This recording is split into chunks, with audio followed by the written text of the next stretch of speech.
হৃদয়ের ভালোবাসা প্রকাশ করার জন্য সবাই মিলে একটা হাততালি দিয়ে বন্ধুরা বন্ধুরা আমার দেশ একটা ক্রান্তিকাল অতিক্রম করছে। যে কোনো সময় যে কোনো পরিস্থিতি সৃষ্টি হতে পারে।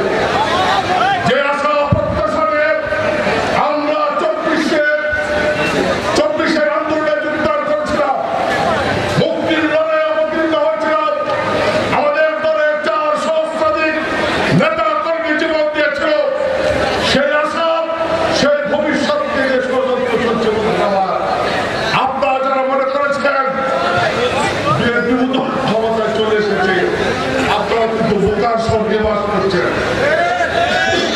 বিএনপি যাতে ক্ষমতায় আসতে না পারে, আবার দেশে যাতে একটা গৃহযুদ্ধের সৃষ্টি হয়, এই দেশে স্বাধীনতা সার্বভৌমত্ব যাতে আবার নস্যাৎ হয়, ভারতীয় আগ্রাসন যাতে আবার আমাদেরকে চেপে বসে, সাংস্কৃতিক আগ্রাসন যাতে আবার চেপে বসেছে, আবার রাজমাহফিল গুলো বন্ধ হয়ে যায়, আবার যেন আমি আল্লাহর নাম নিতে ভয় পাই, সেই রকম একটা পরিবেশ সৃষ্টি করার ষড়যন্ত্র চলছে। বন্ধুরা আপনাদেরকে সজাগ থাকতে হবে।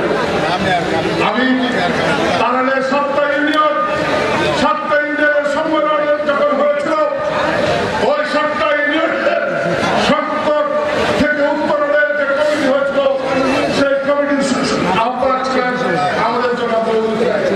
আমরা 3 জন সদস্য ছিলাম, এর মধ্যে আমি একজন, আমিনুল ইসলাম আশফাক একজন, আরেকজন আমাদের দল থেকে চলে গেছে। আমি আন্তরিকতার সাথে রুহুল ভাইকে নিয়ে প্রত্যেকটি ইউনিয়নে গিয়েছি এবং আপনাদের মতামতের ভিত্তিতে আপনারা যা চেয়েছিলেন, আপনাদের চাওয়া প্রত্যাশা করতে সম্মিলিত হয়ে আমরা 7টা ইউনিয়নের কমিটি গঠন করেছি। কথা সত্য কিনা বলুন? আমি বলতে চাই, আজকেও এখানে একটা উপজেলা কমিটি গঠিত হবে।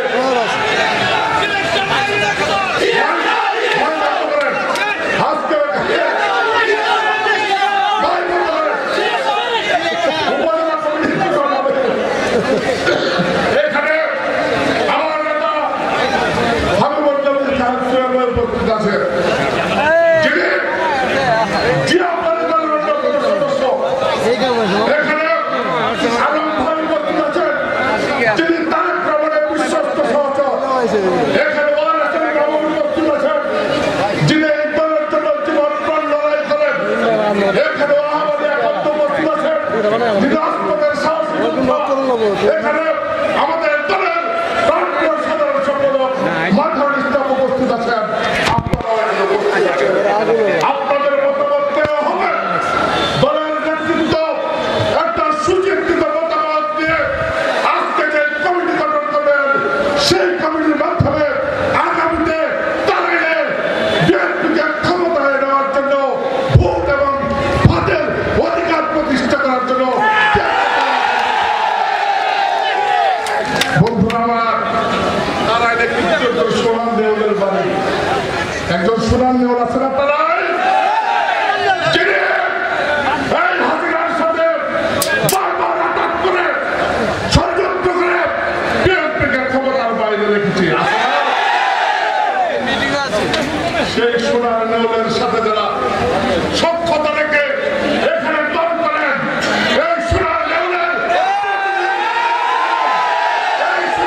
মাধ্যমে তারা বিএনপিকে দুর্বল করে রাখতে চান, তাদের বিরুদ্ধে আপনারা অবস্থান দিবেন। সবাইকে ধন্যবাদ।